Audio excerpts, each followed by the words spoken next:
went and got my face done.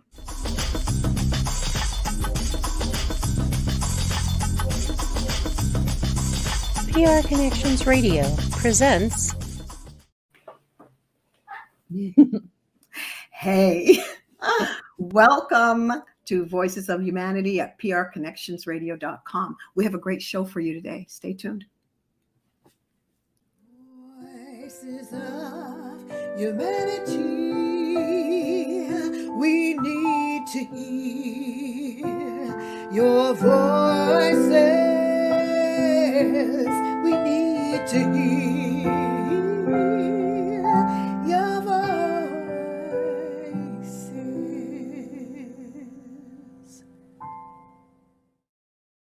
Hey, Lorrie, you were with me at the beginning. We should do that over. No, I'm just kidding. It's fine. Anyway, I am Sandra McKechnie, your host, and this is my lovely guest. This is Lorrie Simunovic. I don't even know if I'm saying that right. Is that better? Is that getting better? Okay. It's always right. Okay. Lorrie, I think this is our fourth time together? This is our fourth time together, and we have a wonderful show for you. You know what I say from the beginning, it's not your fault or mine, but together we can do something about it. First, I want to give a shout out to some collaborators I'm with. One of them is Jelly Social. They're a fantastic group, a networking group, not just a networking group. They're my BIPOC connections, and they have amazing people as partners, and I'm one of them. Jelly Social, hook them up on Facebook, and also Local Street. Ooh, that's another with coaches, a bunch of coaches and a bunch of other professionals, and I collaborate with them as well. It's a privilege for me to be here. Voices of Humanity, I am your host, and we're so grateful that you're going to join us. And I hope we want to give you content. We want to help each other. You know, in the words of Rodney King, can't we all just get along? But it takes a little bit more than that. And so on this show, we want to be candid. We want to be a little more candid with you than anything else. Candid conversations are just not black and white. Well, look at us here today. It's a little pun. But anyway, we are here to give you some beautiful content. And Lorrie was here last week, and we were just going to do a little, give you a little snapshot of what we did last week so that you can, those of you who might be tuning into this for the first time, that it might just you might get a little more connectivity. Lorrie, did you want to start that? I'm going to pull up just from our little points from last week. Just a little snapshot. And then we got some nice meat and potatoes for you too to go into. You want to start? You go ahead. You had the first question, I think. So that sounded rough. I think you had a question you wanted to know about getting it. Is that what you're... Well, yeah, just the first two that we did last week. Well, one of them was getting it. Right. And then you were going to get a little bit into more of the Eurocentric focus. Okay. Like cover a little bit of how we started. Okay. So we were in general talking about anti-racist work. We were talking initially, now it's kind of moved to a more intersectional analysis based on an essay that I wrote for a lecture on the role of a white person in anti-racist work. And then we started shifting more and more towards the work and had a number of conversations, which are on the other podcasts. And you asked me before this podcast to talk about getting it. And in terms of getting it in this work, when we talk about any form of oppression or Eurocentricity, there's generally intersectional relations of domination and subordination. So in terms of getting it from my perspective, if we're going to be authentic, getting it is defined by the communities that are oppressed. Or defined by the communities that are experiencing injustice, right? Oh, and that's when you had asked me what it is to me. That's right. And it's a nice segue. Go for it. Well, yes. For me, I said awareness and action, which it was just the thing that came out of inside of me, where people are wanting to do the work. want to get in here and they really mean it. Other groups, want to help, or Indigenous people or Koreans or people from India that are going through oppression and dehumanization. And people want to get that on some level. And I say, that we didn't get into scat yet, but that scat isn't scat is is saturation, conversion, application, and transformation. So it's almost like you believe it with your mind. You believe, yes, no, you're right. I understand. I get the dehumanization, but when you start to get it, then there's an action. So it's becoming aware in action, becoming aware of your own awareness, kind of a thing. That's what getting it means to me. Right. And that when you come to that awareness, there's an unlearning. And to me, unlearning is elimination or a minimization of thoughts, emotions, behaviors, and so on, and systems that serve. I can't, one of the more, I've heard one that says, that used to work but doesn't work. I don't know if oppression ever really worked, except for the benefit of one group, right? So I say eventually let's eliminate it. Unlearning. I love that. Right. Well, and we relearn and we reconstruct, right? Right. Because we often in the European Eurocentric context come in and there's an agenda of what needs to be learned. It's obvious who's going to get the main role. Usually it's obvious, who's going to get the higher grade for what skills and so on and so forth. And as that's valuable. And there's an unlearning that there's more that's valuable. There's more at the margins that have to be brought into the center. So I'm thinking it's kind of like when, my sister knows me, like she's known me all her life, all my life. We get along really well. Or even a good friend that thinks they know you so well. They know everything about you. Yeah. But there's parts of you that they may not know about. Or they may have had a perception of you your whole life. That's an error because, you know what I mean? So I'm thinking, and there's some things I notice even about people dear to me that I have to unlearn and not put them in a box because I figure I know that personality, but I don't know them. There's parts of them I don't know. Is that something similar?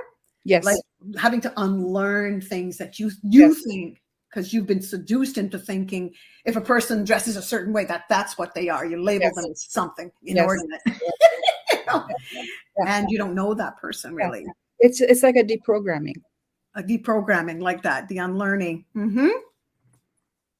Deprogramming. I'm putting that down. Okay. And what was the other part? So that's part of the Eurocentric focus. So Eurocentricity, as I understand it, there's many definitions out there. Is everything is, if you think of colonization, if you think of oppression, that kind of thing, if you think of various intersections of power relations of dominance and subordinates, there's a story. And to some extent, it's not true that it's at the center, that it's the most important, but there's this sense that all things European, Western Europe, are and the ways of viewing the world, the assumptions, the beliefs, and so on, are somehow superior, and that's been imposed on us from our little feet. Right? It's from the very first podcast when Baldwin talks, when I read the quote by Baldwin, where he talks about it becomes a force within us, right? And Eurocentricity, and it's not just people of European descent. It's all of us. We're all trained in this way. Certainly in North America. I mean, even the concept of North America is a European concept. It used to be called Turtle Island. Yes, definitely. So it's still Turtle Island to many. It is. To many people, it still is. And there are still many nations that have not been conquered, right? For example. So you asked me about Eurocentricity. You wanted to know more about that, or? Well, did you want to get into the meat? I'm going to let this cat out. What will happen will happen. She's banging on the door. And sorry.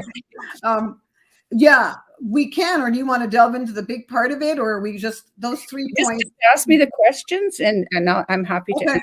Yeah. You were going to cover, like, the beginning, you had rewrote those 3 points that we've been kind of pushing Right. through. We were talking initially about, acknowledging our, we all have examining Eurocentricity and the ways in which it has been used to oppress others. And so we just wanted a little bit on that, on those 3 points, and then we can move on to the other. Okay. The ways that was acknowledge and examine. Yes. Right? Remember you rewrote those? So I'm going to put those on when I put it up as well. Okay, good point. So thank you for reminding me. It's okay. So there's basically in one conceptualization of oppression is a triangle. So you've got ideas, ideology, right? Individual acts and systemic oppression, if you're going to look at oppression. So in terms of ideas, X group is taking our jobs. There's something that comes in our brain that we're probably going to have something there, whether it's true or not, like that can be unpacked, but that's how these systems get set. X group are terrorists. This is an ideas level, and we begin to believe these ideas, right? X group are criminals. On an individual act, we have things like name calling, hate crimes, and exclusion in general, and that gets played out in many ways. On a systemic level, if you're talking about Eurocentricity, we're not saying things European are bad or good, right? We're saying Eurocentricity in particular, when you're talking about imposing your values and your systems on a systemic level, things like racial profiling, misogyny, patriarchy, these are all forms of domination. And of course, there's much more. I'm going to jump in for a minute. Keep that thought, because I was going to say, can you imagine? That never happened before. We've got the cat in the sea. It's live. What can I say? But trying to get something I didn't watch. Anyway, where was I? Acknowledge and examine Eurocentricity and the ways in which it has been used to oppress others. Where was I going? Lorrie, continue. I lost my train of thought. I think you correct me if I'm wrong. When you heard me talk about racial profiling, denial of education, denial of jobs, housing. Okay, yes. The challenge for me is it really isn't about us not thinking that everything whiteness is wonderful and everything is Eurocentricity is about, that's somebody's culture. That's somebody's upbringing. That's who you are. That's great. That's a nation of people. But when it's imposed, right? Yes. So others have the right to have culture, ethnicity, and how that shows up in the world. So really, it's collaborating and helping people to even just take a look at that through a different lens, right? Like I went out with a friend one time. There was 3 of us. I gave the story. I've given the story before. There was my white sister girl, and then there's 3 of us blackies. We were sitting there. Bywords, I know, whitey, blackie, but just for all intents and purposes. So anyway, we were sort of disowning certain things because we kind of got woke and we were looking at some stuff, and we really wanted to embrace culture and understand who we were and look back at what biblically, spiritually, who our people are. And a lot of that is huge for a lot of us. Okay, we might not talk about it openly, but anyway, just disowning certain things in this sort of Eurocentric construct that doesn't belong to us. So we got to my white sister girl, whom I've known for over, oh my gosh, a long time, very long time. And I was disowning this and that and saying, no, I want to replace that, to make my culture more appropriate to me. So she said, well, I don't know what to disown. I don't know.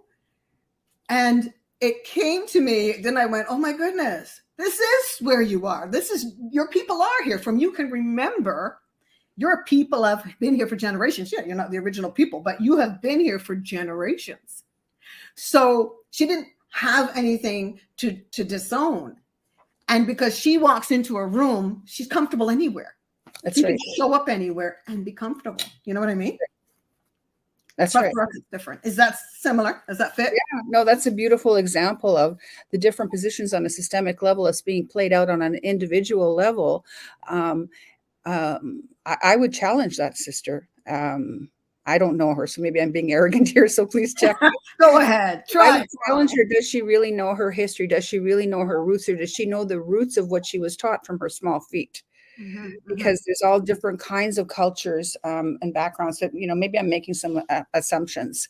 Maybe she does know her history. Something to think about. People are really surprised that, about when you hear about the story of enslavement from a Eurocentric perspective versus like there are things that get mixed, then enslavement not mixed from, say, an African perspective. And it's not like monolithic, one is African, but there's different ways that the stories come through. We make assumptions about what we think we know, but there's, people who are in our own Eurocentricity don't even know what the nuances are, that it's not necessarily binary, right?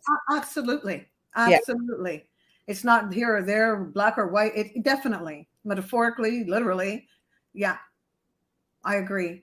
So when you acknowledge at the same time, sorry for interrupting you. Go ahead. Time, I agree with you that she's acknowledging her privilege, right? She's acknowledging that her story and her history is acknowledged in schools, in the way that she dresses, and the way that she is. She doesn't even have to think about this. Not at all. And she's just the loveliest person. So inadvertently, without an intent that's evil or anything, this is what it is. This is where I have been. I don't have to be concerned about where I show up in the world. And when I go and ask for a loan, that's not my issue. Yeah. Right. How people are going to see me in what neighborhood. Yeah. So for the most part. So that's acknowledging and examining Eurocentricity and the ways in which it has been used. There's a lot on that. That could be just a whole show. Did you want to go to number 2, speaking out against various forms of oppression when we see it? Right, and the way to do that is to develop critical consciousness and cultural humility.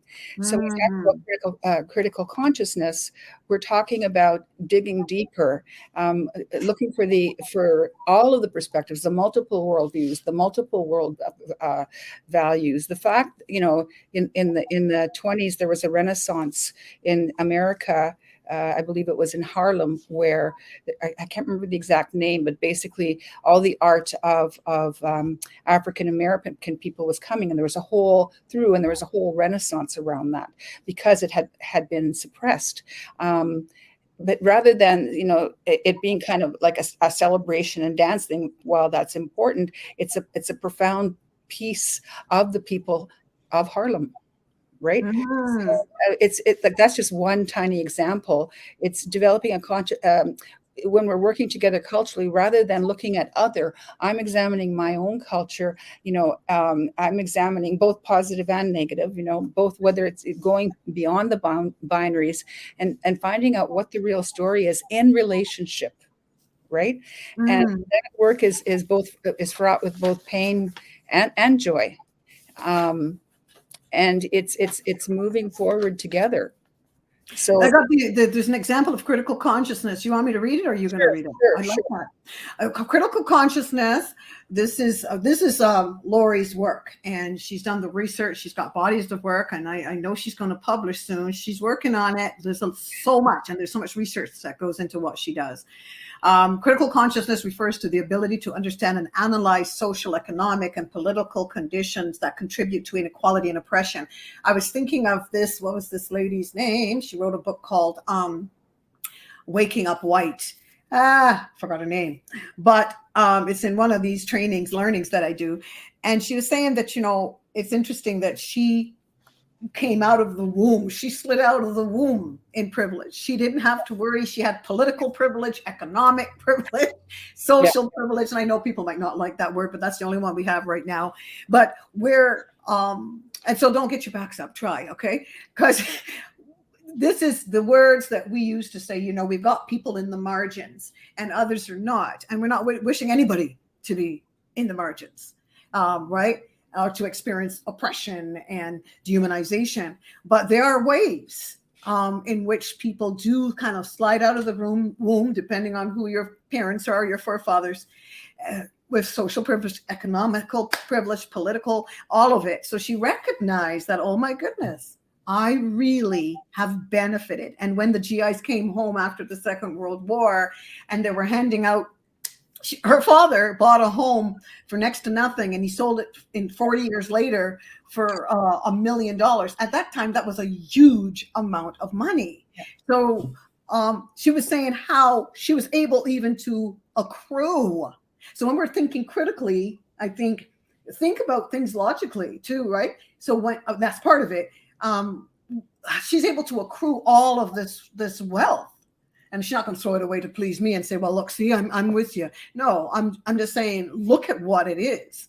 All of that critical thinking, I think, Lorrie, when people put all the pieces together, you know, what do we come up with as we start thinking about how logical some of this is, that it's not about fault, but together you and I can do something about it.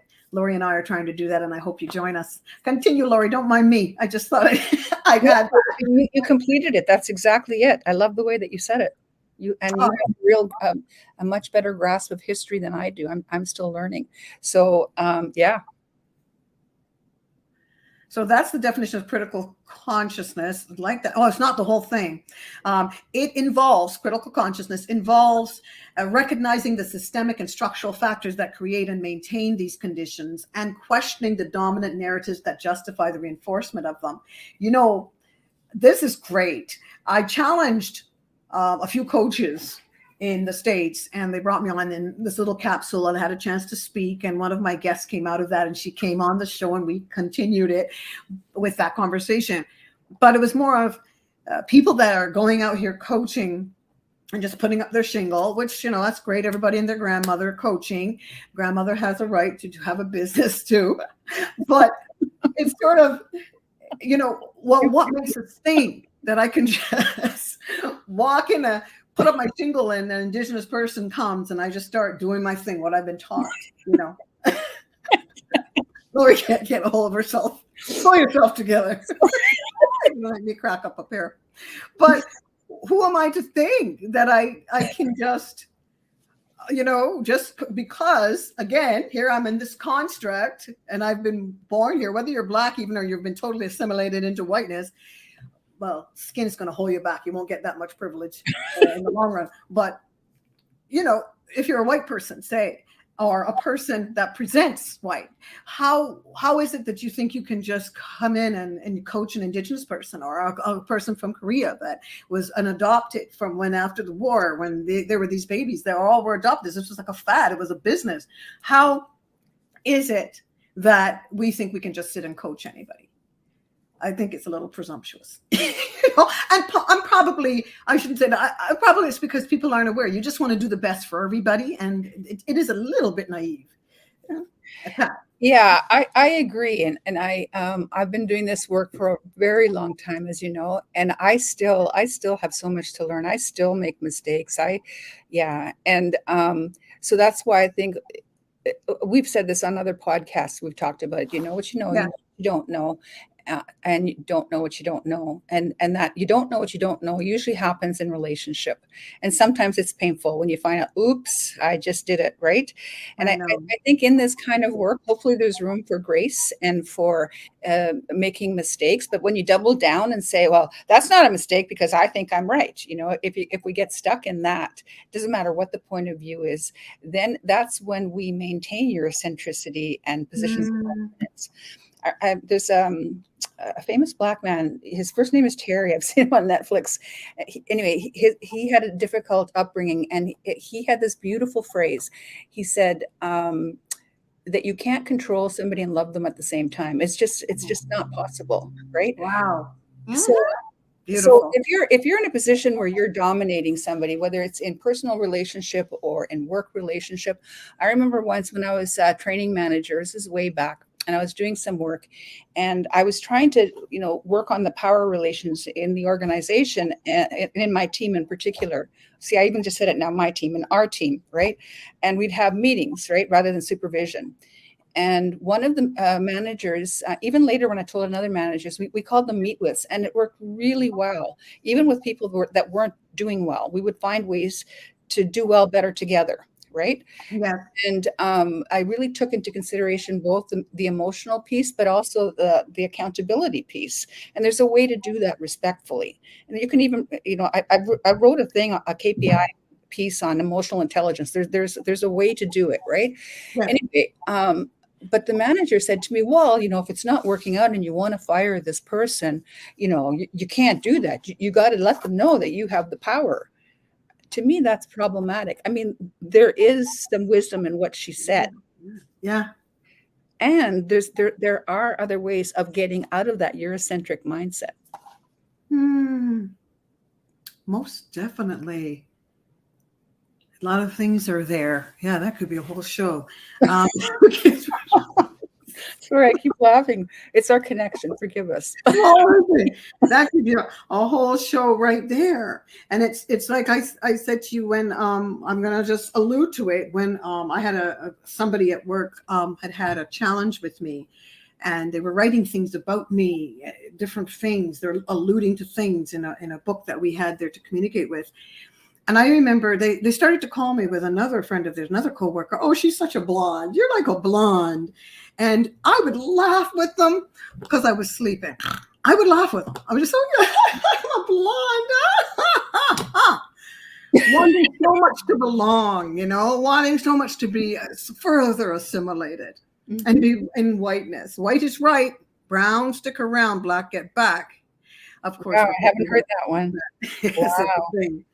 White is right. Brown, stick around. Black, get back. Of course, we push back against that on Voices of Humanity, fueled by double consciousness. But anyway, the challenge there was, so I took this person to the table with management, and it's interesting because the things that were being written, the things that were being said, there was somebody else trying to wake me up and going, this person is insulting you. Sandra, who are you? And I thought, I don't know. Well, there was a part of me in a multi-generational way that kind of stood up. DNA, epigenetics came to the surface. I didn't understand it at the time as much, but I took this person to the table and I said, A, B, C, and D, E, F, G, this has to stop. Sure enough, the person started to cry. And manager looked at me and said, see now, you've made her cry.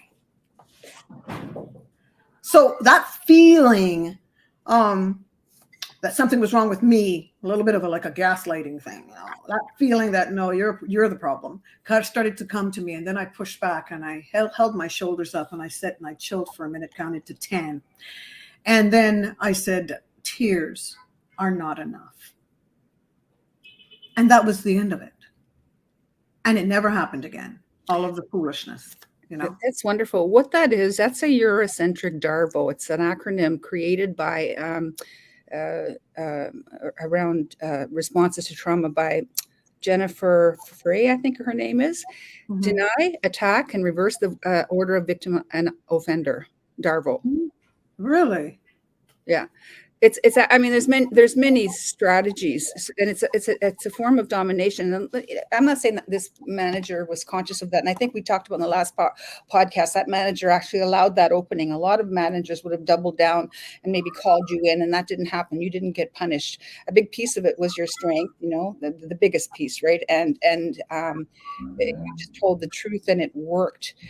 And at the same time, both the woman and the man, like, you're the one that's well, you're not a victim, but I mean, in this, theoretical framework, you're being victimized, right? Yeah. And then that gets turned around. Yes, because all of a sudden, even though I had strength, people have mortgages, or they have depending on where they're at psychologically, if they went through something as a young person. She was more kind of into the behavioral psychology, trauma, that piece. But it's a beautiful piece to see. You start to notice these things of, oh my God, I've just done a DARVO, or somebody's done a DARVO on me, right? Okay. Because honestly, though we exude strength, and I knew what to do because I didn't understand like I understand now, but there was something in me, like I said, whether it was my multi-generational, the epigenetics, my DNA, whatever, coming back to say, girl, this is what it is. You might not know, but you need to stand up right now. Yeah. And that it's the hardest thing that people don't understand for some of my people to do, Indigenous brothers and sisters as well. So the hardest thing to do is not to actually cower, though you're going like this. It's the hardest thing not to cower on the inside of yourself. And this is why I love doing what I do. And this is why you got to come back so we can have these candid conversations, girl. Because truly, when, I used to sing a lot, and I went to this thing and I was singing, it was booked over the phone, right? A friend of mine booked it, got it for me. So I came into this place and there were all these fur coats. Sorry. That's what we used to call people, which women back in the day. I'm so sorry. Excuse me, forgive me. But that's what people would call it. Even them would call themselves fur coats. So we walked in with a friend of mine, and there was money in the room and fine china. So she was singing one month, I was singing the next. You guys have probably heard this if you watch all the shows. Well, I went up and I said, I'm singing with my, with Pollyanna. I'm singing. It's going to be great. Yay. And so she looked at me, she stood with her stance and she says, oh, I don't think so. And I looked and I went, no, look in the book. Because she was looking in this book. All right.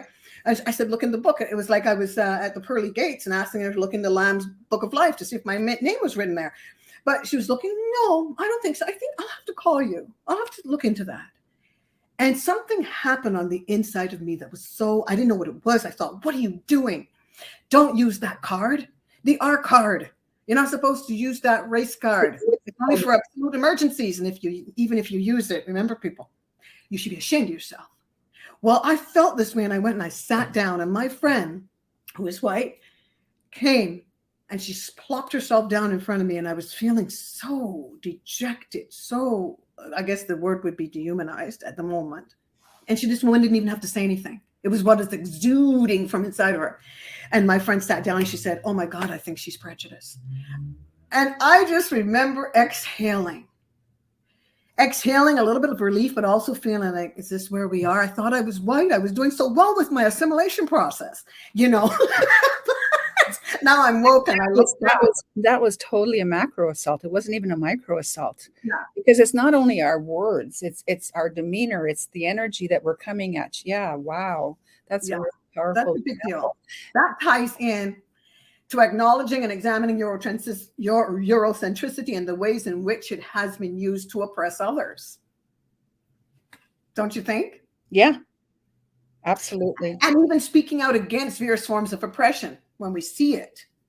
Sometimes we don't know what to say. Sometimes maybe people count the cost. I don't know, Lorrie, and it's not worth it to people maybe.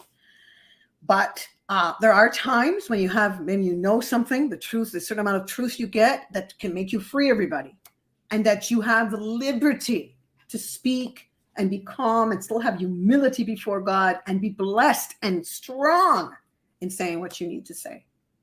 That others, and I know people are tired of teaching, Lorrie, right? So, but it's like, there are moments when you do have to say, listen, tears are not enough here. I will regulate my emotions right now so I'm not at the mercy of my behaviors. Right. Right.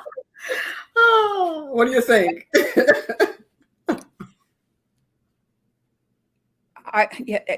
The whole tears thing is very interesting. We talked about that in the last show. I mean, of course, we all have emotion, and I don't claim to be an expert, but I mean, when we're dealing with power relations and hurting somebody, and that person then starting to cry, even if they're crying, part of it is managing your emotions, but the other part of it, is it manipulation, right? Is it they can't take their own medicine? For, maybe that's not a good expression, but they can't take being taken on. They'll take you on, but when they're taken on, it's such a shock to their system that there's a crying there. And like, how do you deal with that? And is that even appropriate? Like, they're making it about themselves, is what I'm trying to say, right? Definitely. Yeah. At that moment, it's about the crying. It's not about the injustice.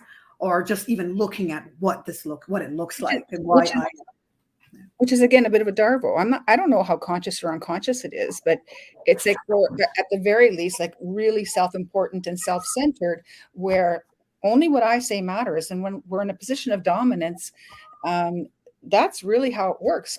Only what I say matters. I'll listen to you if it's going to benefit me. That's what to a great extent what dominance is about. Would you agree with that? Absolutely. Now I know even a couple of my white sister girls in my life, I will call them on A or B. I know we try not to let it affect our dinner and our time out together. They'd be like, Lord, Sandra, can't we just get along? But I do try to say, okay, you know what?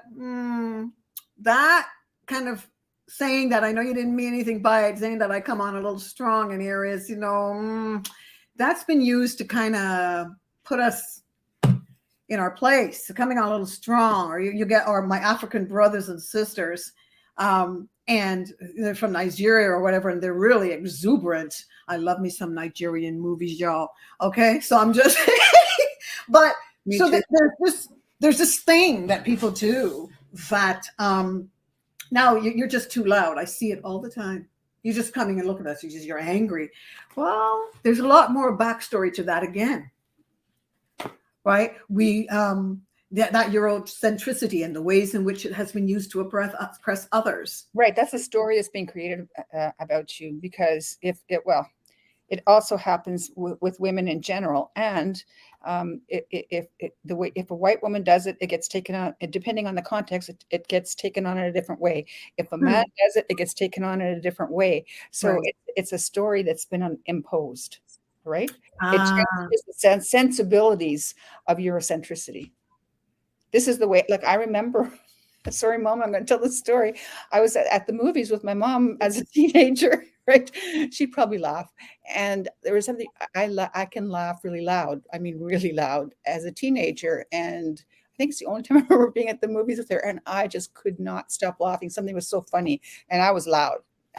And she got so upset with me, because we're trained as women that you have to be quiet, at least the way I was trained. And you have to be gentle, and you have to be like, anger is bad, jealousy is bad. Meanwhile, these are all kind of emotions. And of course, somebody's going to feel jealous if systematically they're being neglected or left out. That's what jealousy is. I feel neglected. Hey, when's it my turn? That's interesting. I kind of, it's funny because I used to think, years ago, if somebody told me to watch a Nigerian movie, I'd be like, are you crazy?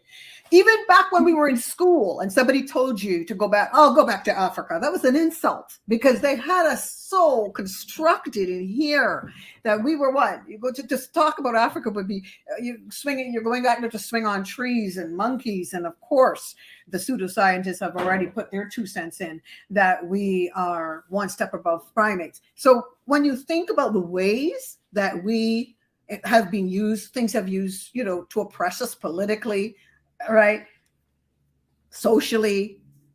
So how do people, I love this part again, and we haven't even got into the good stuff yet. It's 5:37.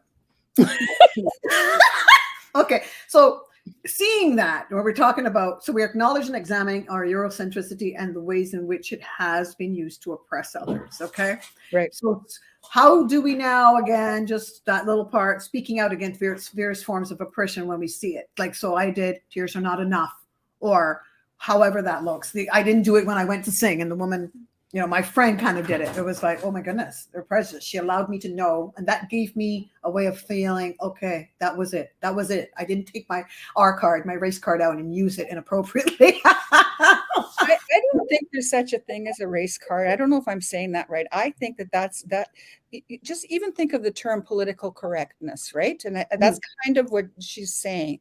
Political correctness, like, people in the dominant group was, like, I have to watch what I say, freedom of speech. Whereas people from, and I'm totally making a binary, it can come together more. People who are in a more subordinate position, and we all have both subordinate and privilege in terms of our identities, right? Are saying, like, you're just doing a darbo, you're deflecting, you're minimizing what I'm saying. And I think telling a woman of Caribbean descent, I think that's how you said you self-identified, that she's doing the race card. To me, it's inappropriate. You have an impact on yourself, on your soul. And these she might just think, it's a little thing. It's a little microaggression. What's the big deal? And she wouldn't even call it an aggression, but you experience that on a daily basis, and you're with friends now. And now you're not allowed to feel safe enough saying, could we just set a bit of a boundary here? I know you well enough that you would have said it respectfully. So I don't know, like, I'm not telling you what to think or feel, but this whole race card thing really triggers me in that. That's a very Eurocentric phrase. Yeah. They love to use that too. They flip it around. That's why sometimes we should. It's something we're not allowed to use. Shh, because it's only in dire emergencies. It's in your handbag. But okay, so the next one, speaking out. When you think of forms, way that people are audience, some things that, of course, I guess first we need to have a certain amount of, perhaps that would help, awareness and a little bit of knowledge, right? So there's again, it's on all three levels, ideological level, systemic level, and individual level. I think right now you're implying on an individual level. But I think on a systemic level, you want to know what's actually going on. Like, what are we speaking out to? So you were giving some examples, and please, like, realign me if I'm not using the right terminologies. You're talking about microaggressions, aggressions, racism, harassment. Some of the stories that you've just told there's different ways of dealing with that. I actually have been a part of co-creating courses on that. If you think about it on a systemic level, like I could tell you, but we could talk about colonization. We could talk about, when you talk about history and school slowly changing, it's usually the Eurocentric story. When you're looking at, I have stats like even venture capital in America, only 1% of Black people are chosen for venture capital. 1%. And there's like 39%, I think, in America of Black people. I think that was a stat. I can't remember. So that's one story. Like, there's the marginalization, but people have resisted from the beginning. Right. And so in terms of speaking up, people are speaking up for themselves, like the Mestiza movement, mostly in Mexico, where women, I believe it is, come together who are of mixed identity, for example, where they're indigenous and white, and their pride. And there's a whole movement of responding to colonialism in a way that's rooted in their own mix of cultures. Right. There's African American and Canadian vernacular that's not necessarily accepted in the universities. If you want to go to university, and there's books that have been written about that, the civil rights movement, the feminist movement. So these are all ways of speaking out. Black Lives Matter, disability rights, environmental, like Naomi Klein tells us, we only have 11 years left unless we do something really different. So I don't know if this is what you're speaking to. And then from that systemic, like whatever your vision is, like the inclusion of LGBTQI, and then how does that play it out? And you take that vision. And then when it comes down to the actual communication skills, I think it takes emotional intelligence. I think it takes knowing self. I think it takes knowing other. Like when we're in the last podcast, we talked about what it means to know myself. So for example, what am I like when I get triggered? What am I like when with dealing with power in a position of power? What are we like dealing together? How are we with conflict? There are many different ways of dealing with conflict. I mean, one way when it comes to domination, shut up, sit down, or whatever. There are other ways that take a little bit longer that have worked for thousands of years. And, I live in Canada, but Canada has only been in existence for 150 years. And those values imposed on 15,000 years of Turtle Island, right? But speaking to those things, it's for me all part of speaking up, having these conversations. Like somebody say, oh, you're telling me something that happened 15,000 years ago. Well, we're only around for 150 when so I'm talking about this country that I'm in right now, right? So does that answer your question? That's kind of. No, that's part of it for sure. Now, speaking out against various forms of oppression, something just came to me when we see it. I am really trying to do some self-management and awareness when it comes to things happen. And we grow up saying sometimes, it's amazing when some of the documentaries I've seen with people speaking and saying horrible things against the Indigenous Blacks. And then I start to look at myself and think, what's acceptable for me? Even, I may not say honky or whatever, that sounds sweet compared to the N-word, the word nigger. Right, because white people have power. They think it's funny. Right. But, the thing about it is, but I start policing my implicit bias and things I say, or something will go on and I'll go and I start. My sister said something about, she said, well, that might not be correct either, Sandra. You got to look at that. And I loved that. And where I would be going, these white people, something that happens that's horrible. Like I was coaching someone who was totally being oppressed by the dominant group, so-called. And I felt it, I had to decompress. But I really, even the saying, when I get irritated like that and saying, those white people, what's wrong with them? I need to white out, kind of a thing. I have to look at policing my biases, policing things that I even say. And that's important for me to keep my heart pure, to keep my spirit alive before God and before man. So I'm checking. It's not easy. Hey, and I want to take myself deeper, and it's challenging to do. Speaking out against my own, Okay, I got you. So you're not. See what I'm saying? Where I might want others to speak out, forms of oppression, do something about it. Do something. But inside is where I would suggest that people kind of look as well. Are you still saying things about our Indigenous brothers and sisters under your breath because maybe you don't have the backstory, or Indians or Indian brothers and sisters in South India, and how are we looking at people and what are we saying? Well, that's back to the knowing self and taking accountability for yourself. Like I can tell you, for me, like I think there's different kinds of therapy. It doesn't work for everybody. It's a very Western construct, but I've done therapy. It's kind of a psychological method. I've done the Course in Miracles. Like I've discovered various paths. Like so, for example, I can speak my truth from a place of peace. I don't have to sit here. Like I believe in fighting, and I'm not saying that you can't be angry. I very much believe in anger. There's many different ways. Sometimes you're angry. Sometimes, but doing that inner work, whatever that means, coming to that deep place of peace. That's why I personally, I'm just speaking for myself, believe in people like Bell Hooks, Marianne Williamson, who speak to social justice as a politics of love, right? Right. So that's where I want to come from. And when I make mistakes, I want to own it. I want to, like that vulnerability, the stuff that Brené Brown talks about, is what makes us authentic, to show our vulnerability, to be able to learn, but not to say I'm wrong, mea culpa. Even if I'm wrong all the time, there has to be some room for self-mercy too, for self-love.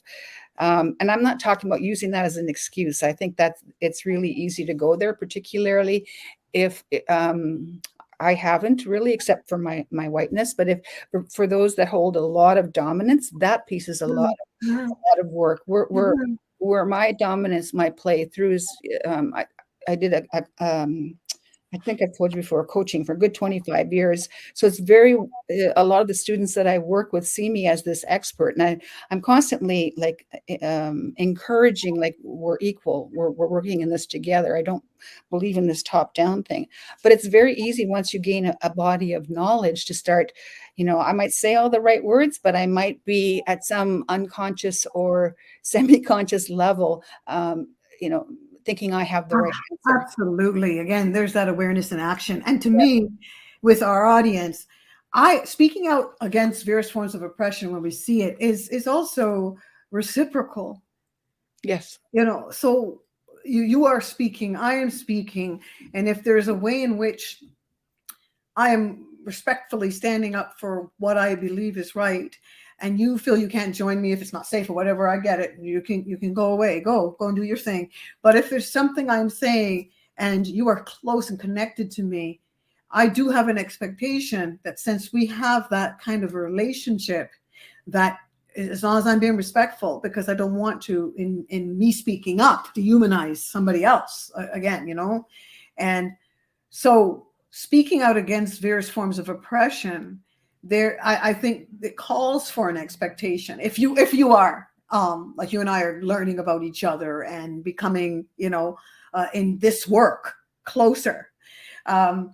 So for me, if we are going to, I'm saying this because I had an instance with a friend where something happened at a store, and I had to go to her after. Her and another friend, both of them happened to be white, present white, and I was terribly hurt because I felt like there was an issue of bias or racism in the place. And I don't like to use that card because I'm not that type of person. Who's that type of person? But is it a card? Race card. Right. But is it that, or is it just the truth? No, it is the truth. But because of how things have gone down, you kind of you're like, but sometimes, I know what people may mean somehow about certain things, but this one time, because of who I am, and I know there's certain things that I don't care. I'm about my business. But so I had to handle this person. I had to talk to this person in the store because other people were bringing this certain item back, and it was the way I was being treated. And there's two people close to me standing there, and I was speaking respectfully, and I said, "Is this what this is? Is this racism? What is this?" And I was talking to the person, and it was clear. They started to raise their voice, but the expectation, the reciprocity, I wanted something from those that I've known for many years. I expected something. And of course, if they're listening to this, I love you, but it's the truth. And we've talked about it since.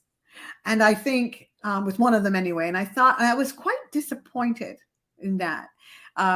Speaking out against forms of oppression is just not leaving your brother or sister that you love so dearly, whether Indigenous, whatever, Korean, they're from India, they're Muslim, whatever that looks like, not leaving them hanging there on their own.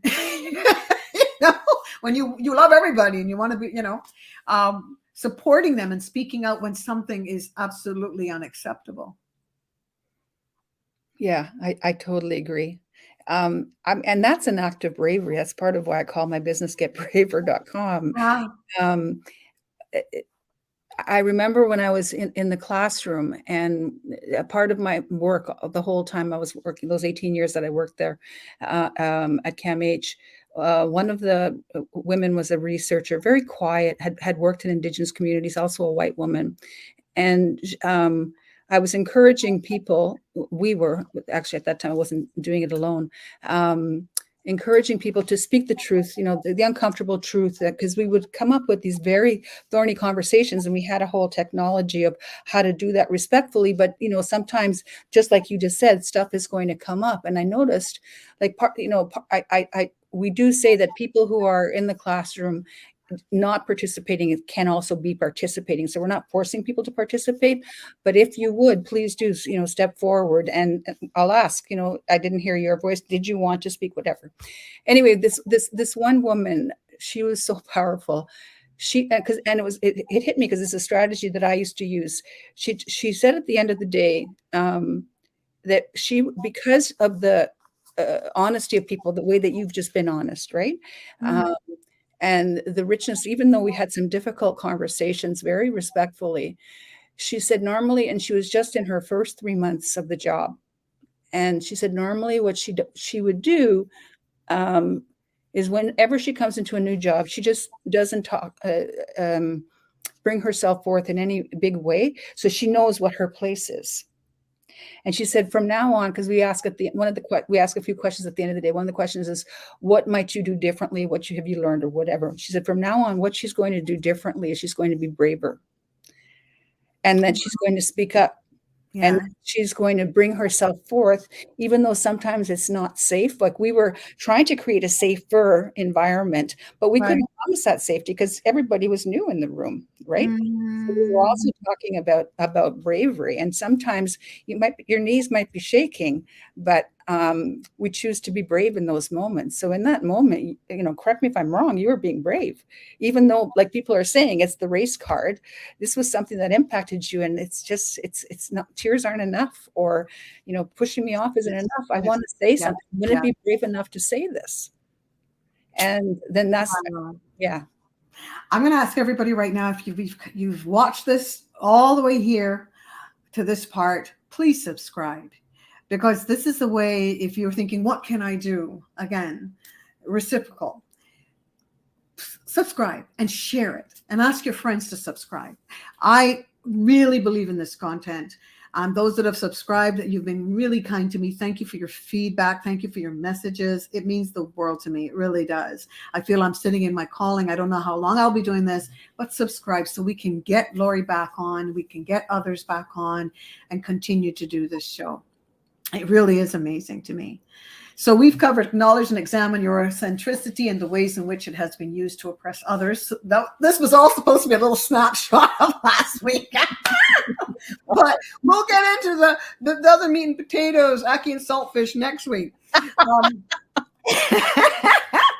I love it. Number 2, speak out against various forms of oppression when we see it.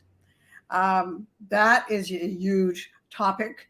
And support the leadership. That's this one now. We might not have time, but Lorrie, we'll get into this one next time. We really will. Okay. We're going to meet, and Lorrie and I spend quite a bit of time together, don't we, Lorrie? Yes. Just a little half hour here every day. We're just doing it because it's life-changing work. It's transformative. Remember the scat. Remember that, because scat, again, is saturation, conversion, application, and transformation. It gets saturated to the point where you actually start doing the action, awareness and action. You guys are so amazing. I have a little commercial for you. Lorrie, see what we did again, but it's fabulous. All right. Thank you, Dana. Here's the commercial. Voices of humanity, we need to hear your voices. We need to hear your voices.